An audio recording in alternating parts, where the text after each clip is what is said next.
सीधा शुरुआत करते हैं। सोचिए, प्राचीन दुनिया के गहरे तूफानी बादलों से लेकर आज के युग के अंत तक एक ऐसा रहस्यमयी और अनदेखा आध्यात्मिक युद्ध चल रहा है जिसके बारे में शायद ही कोई बात करता है। ये कोई आम कहानी नहीं है। हम यहाँ मानव इतिहास के सबसे गहरे रहस्यों और हमारी आत्माओं को लेकर लड़ी जा रही एक कॉस्मिक या कहें ब्रह्मांडीय लड़ाई का विश्लेषण करने वाले हैं। तो चलिए, बिना किसी देरी के इस महाकाव्य में गहराई से उतरते हैं। अब मसीह के इस दृष्टांत को ही ले लीजिए। मालिक, क्या आपने अपने खेत में अच्छा बीज नहीं बोया था, तो फिर इसमें जंगली घास कहाँ से आ गई? इसके पीछे एक बहुत ही गहरा रहस्य छिपा है। जरा सोचिए, एक बिल्कुल परफेक्ट बनाई गई दुनिया में अंधकार और करप्शन ने कैसे घुसपैठ कर ली। हम यहाँ सिर्फ खेतों की बात नहीं कर रहे हैं, हम बात कर रहे हैं बुराई की जड़ और उस छिपे हुए दुश्मन की जिसने शांति के बीच अराजकता के बीज बो दिए। दिलचस्प बात यह है कि यीशु ने इन विशाल ब्रह्मांडीय सच्चाइयों को समझाने के लिए रोजमर्रा की खेतीबाड़ी वाली इमेजेस का इस्तेमाल किया। देखने में लगता है कि बस एक साधारण किसान का खेत है ना? लेकिन असल में ये एक अनदेखे दुश्मन के खिलाफ युद्ध का मैदान है। इस आम से दिखने वाले नज़ारे के ठीक नीचे स्वर्ग और अंधकार की शक्तियों के बीच एक भयंकर संघर्ष चल रहे हैं। चलिए इस टाइमलाइन पर एक नज़र डालते हैं ताकि हम इस युद्ध के स्केल को समझ सकें। ये संघर्ष किसी एक छोटे से युग तक सीमित नहीं है। देखिए, ये जल प्रलय यानी फ्लड से पहले की प्राचीन दुनिया से शुरू होता है, फिर पहली सदी की शुरुआती कलीसिया से होता हुआ बिल्कुल युग के अंत तक जाता है। हर युग में दुश्मन की रणनीति बदलती है, लेकिन युद्ध बिल्कुल वही रहता है। अब अगर हम उत्पत्ति 6:4 यानी जेनेसिस की इस लाइन को पढ़ें तो ये रोंगटे खड़े कर देने वाला है। उन दिनों पृथ्वी पर दानव रहते थे। इस प्राचीन पाठ के पन्नों में जल प्रलय से पहले की उस डार्क और तूफानी दुनिया की गूंज सुनाई देती है। एक ऐसा समय जब विशाल रेगिस्तानों और पहाड़ों पर रहस्यमयी दिग्गजों का वास था। ये वो हिस्सा है जो एक बेहद खौफनाक और अप्राकृतिक युग की गवाही देता है। और यहाँ चीजें और भी रहस्यमयी हो जाती हैं। बेने एलोहीम, जिसका अनुवाद है परमेश्वर के पुत्र।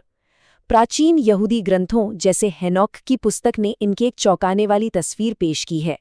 इनका वर्णन सीधे स्वर्ग से पृथ्वी पर उतरने वाले गिरे हुए स्वर्गदूतों के रूप में किया गया है। मतलब ये सिर्फ कोई पुरानी माइथोलॉजी नहीं थी, बल्कि पृथ्वी पर एक बहुत ही गहरी आध्यात्मिक घुसपैठ थी। और इस घुसपैठ का नतीजा क्या हुआ? एक भयावह अप्राकृतिक प्रजाति नेफिलिम। प्राचीन स्कॉलर्स इन दिग्गजों को एक हिंसक हाइब्रिड प्रजाति मानते थे जिसने पूरी मानवता को तबाह कर दिया। ये वो युग था जब पृथ्वी ने इतने बड़े पैमाने पर करप्शन और अंधकार का अनुभव किया जिसकी हम आज शायद कल्पना भी नहीं कर सकते। तो असल में चल क्या रहा था? ये महज कोई डरावनी कहानी नहीं है। ये ईश्वरीय योजना को रोकने के लिए एक टारगेटेड बायोलॉजिकल और स्पिरिचुअल हमला था। अंधकार की ताकतों का मेन गोल क्या था? मानव आनुवांशिकी या कहें ब्लड लाइन को इस हद तक दूषित करना कि मसीहा कभी जन्म ही न ले सके, और इसके साथ ही पूरी पृथ्वी को हिंसा और अराजकता से भर देना। और बिल्कुल यही कारण है कि जल प्रलय आया। लोग अक्सर सोचते हैं कि ये सिर्फ बुरे कामों की सजा थी, लेकिन नहीं, ये पृथ्वी को बचाने के लिए एक विशाल कॉस्मिक रीसेट था। स्वर्ग के बाढ़ के द्वार खोले गए ताकि इस बहुत बड़े पैमाने की स्पिरिचुअल घुसपैठ को पूरी तरह से मिटाया जा सके और एक शुद्ध वंशावली को सुरक्षित रखा जा सके। अब सदियां बीत गईं, दुनिया आगे बढ़ी और युद्ध ने अपना रूप बदल लिया। भौतिक दिग्गज तो नष्ट हो गए, लेकिन यहूदा का ये हिस्सा हमें साफ दिखाता है कि संघर्ष कभी खत्म नहीं हुआ।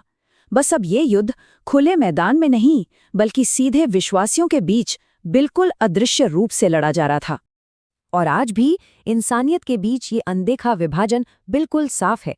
एक तरफ वो लोग हैं जो ईश्वरीय प्रकाश से भरे हैं, आत्मा के नेतृत्व में चलते हैं, और दूसरी तरफ वो जो सांसारिक वासनाओं से प्रेरित हैं और अधिकार का मजाक उड़ाते हैं। पुराने जमाने की वो जाइंट्स भले ही चले गए हों, लेकिन अंधकार की वही पुरानी छाया आज भी इंसानी दिमाग और दिलों पर कब्जा करने की कोशिश कर रही है। दुश्मन की रणनीति अब बहुत ही सूक्ष्म और खतरनाक हो गई है। अब वो सीधे वफादार लोगों के बीच अपने एजेंट प्लांट करता है, झूठे शिक्षकों और पाखंडियों के रूप में।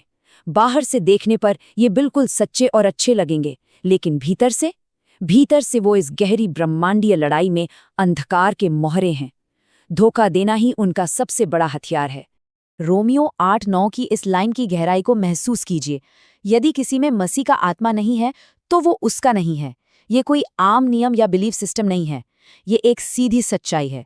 इस अंधेरी और दूषित दुनिया में हमें उस पवित्र आत्मा की, उस ईश्वरीय प्रकाश की सख्त जरूरत है। सच कहूं तो इसके बिना कोई भी इस इनविजिबल युद्ध में टिक ही नहीं सकता। लेकिन घबराइए मत, इस घनघोर अंधकार के बीच एक बहुत बड़ी उम्मीद भी है। राई के इस दाने को देखिए। बाहर से देखने पर यह कितना छोटा और मामूली सा लगता है ना? बिल्कुल स्वर्ग के राज्य की तरह। लेकिन इसके भीतर जो पोटेंशियल है, जो अलौकिक शक्ति है, वो इतनी बड़ी है कि पूरे परिदृश्य को हमेशा के लिए बदल सकती है। चलिए वापस मसीह के दृष्टांत पर चलते हैं। मत्ती 13:38। यहाँ आकर इस प्राचीन संघर्ष के दोनों पक्ष बिल्कुल क्रिस्टल क्लियर हो जाते हैं। एक ही दुनिया में, बिल्कुल एक ही खेत में, प्रकाश और अंधकार की संतानें एक साथ एक ही समय पर बढ़ रही हैं। और यहीं पर दुश्मन का सबसे बड़ा धोखा काम करता है। ये जंगली घास, जिसे डार्नल भी कहते हैं, अपने शुरुआती विकास में अच्छे पौष्टिक गेहूं के बिल्कुल समान दिखती है। आप फर्क ही नहीं बता सकते।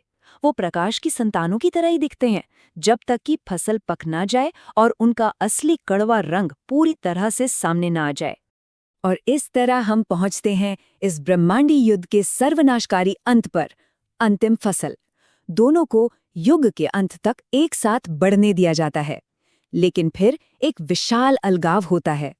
ईश्वरीय स्वर्गदूत चमकते हुए प्रकाश में प्रकट होते हैं और सबसे पहले जंगली घास को हमेशा के लिए जला देने के लिए इकट्ठा करते हैं, जबकि गेहूं को सुरक्षित रूप से खलिहान में रख लिया जाता है। अब इस अंतिम फसल के बाद वास्तव में होता क्या है? इसे समझने के लिए हमें मेलामो नाम की एक प्राचीन मध्यपूर्वी अवधारणा को समझना होगा। ये एक बहुत ही भारी, भयानक और अति चमकदार ईश्वरीय तेज या रेडिएशन का कॉन्सेप्ट है। प्राचीन काल में लोगों का मानना था कि ऐसा तेज केवल सबसे शक्तिशाली देवताओं और डरावने राजाओं के पास ही हो सकता है। लेकिन मत्ती 13 में यीशु इस पूरे प्राचीन कॉन्सेप्ट को ही पलट कर रख देते हैं।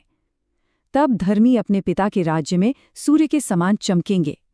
जरा सोचिए, ये कितना बड़ा वादा है। वो अत्यंत शक्तिशाली चमकदार ईश्वरीय तेज अब सिर्फ कुछ देवताओं या राजाओं की जागीर नहीं रहेगा। ये उन सभी वफादारों को मिलेगा जो अंत तक इस अंधकार के खिलाफ डटे रहेंगे। एक तरह से ये ईश्वरीय तेज का लोकतंत्रीकरण है। जो चमकदार गरिमा शुरुआत में खो गई थी, वो अब वापस दी जा रही है।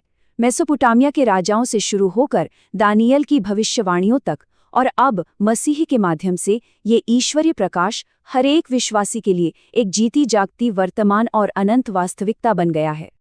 तो जब हम मानव इतिहास के अंत की ओर देखते हैं तो हमारे सामने दो बिल्कुल अलग तस्वीरें होती हैं।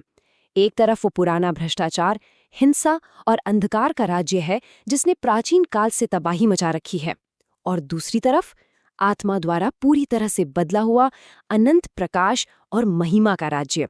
ये कॉन्ट्रास्ट सच में लुभावना है।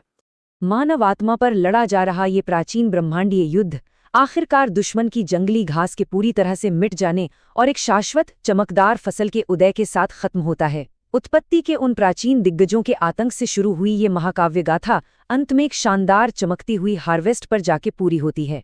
ये उस छिपे हुए युद्ध का असली अंत है। तो अब जब ये सारा ब्रह्मांडीय सच हमारे सामने खुल चुका है, तो एक बहुत ही गहरा सवाल बाकी रह जाता है। देखिए, इस विशाल युद्ध में कोई न्यूट्रल ग्राउंड नहीं है। प्राचीन दुनिया की उन गहरी परछाइयों और अंतिम फसल के उस आने वाले शानदार ईश्वरीय प्रकाश के बीच आप खुद को कहाँ पाते हैं? आज ही चुन लें कि आपको किसके पीछे चलना है।